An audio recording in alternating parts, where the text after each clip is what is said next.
السلام علیکم ورحمۃ اللہ وبرکاتہ۔ یا رب صلی وسلم دائما ابدا علی حبیبک خیر الخلق کلہم۔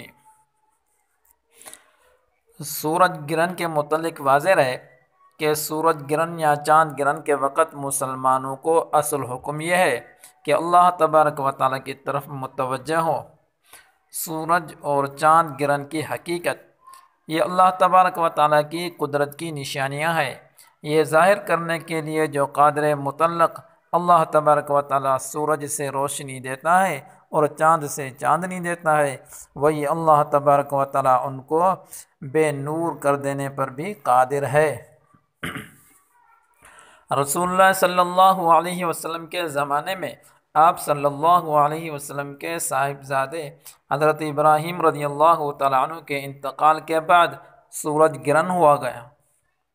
اس زمانے میں لوگوں کا خیال یہ تھا کہ سورج گرہن کسی بڑے آدمی کی وفات یا پیدائش کی وجہ سے ہوتا ہے، جیسا کہ ابھی آپ صلی اللہ علیہ وسلم کے بیٹے کی وفات پر ہوا تو آپ صلی اللہ علیہ وسلم نے اس کے ان عقیدے کی نفی فرمائی۔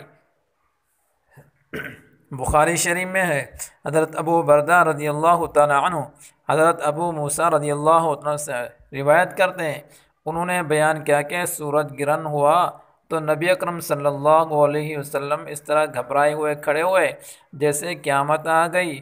آپ صلی اللہ علیہ وسلم مسجد میں آئے اور طویل ترین قیام اور رکوع اور سجود کے ساتھ نماز پڑھی کہ اس سے پہلے آپ صلی اللہ علیہ وسلم کو ایسا کرتے ہوئے نہیں دیکھا تھا، اور آپ صلی اللہ علیہ وسلم نے فرمایا یہ نشانیاں ہیں جو اللہ تبارک و تعالی اپنے بندوں پر بھیجتا ہے۔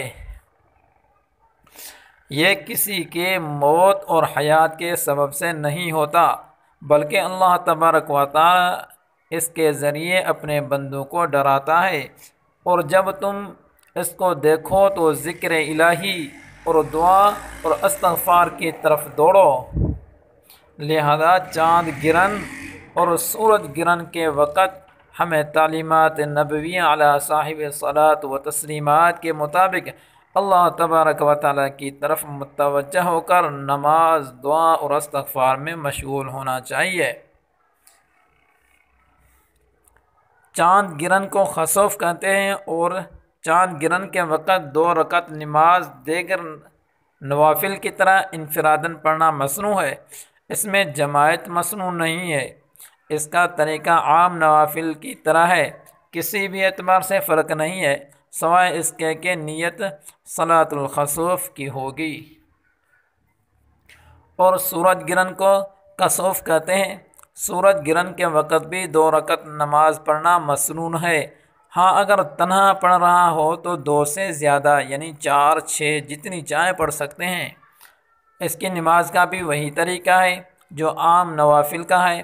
اگر حاضرین میں جامع مسجد کا امام موجود ہو تو سورج گرہن کی نماز جماعت کے ساتھ ادا کرنی چاہیے، اور اس نماز کے لیے اذان اور اقامت نہیں ہے۔ اگر لوگوں کو جماعت کے ساتھ نماز پڑھنے کے لیے جمع کرنا مقصود ہو تو اعلان کر دیا جائے۔ اس نماز میں سورۃ بقرہ یا اس جیسی بڑی صورتیں پڑھنا یعنی طویل قرأت اور لمبے لمبے رکوع اور سجدے کرنا مسنون ہے۔ اس نماز میں قرأت آہستہ آواز سے کی جائے گی۔ نماز کے بعد امام دعا میں مصروف ہو جائیں اور سب مقتدی آمین آمین کہیں یہاں تک کہ سورج گرہن ختم ہو جائے۔ ہاں اگر ایسی حالت میں سورج غروب ہو جائے یا کسی نماز کا وقت ہو جائے تو دعا ختم کریں، فرض نماز میں مشغول ہو جانا چاہیے۔ اسی طرح مکروہ اوقات میں سورج گرہن ہو جائے تو یہ نماز نہیں پڑھی جائے گی بلکہ صرف دعا کر لی جائے گی۔ السلام علیکم ورحمۃ اللہ وبرکاتہ۔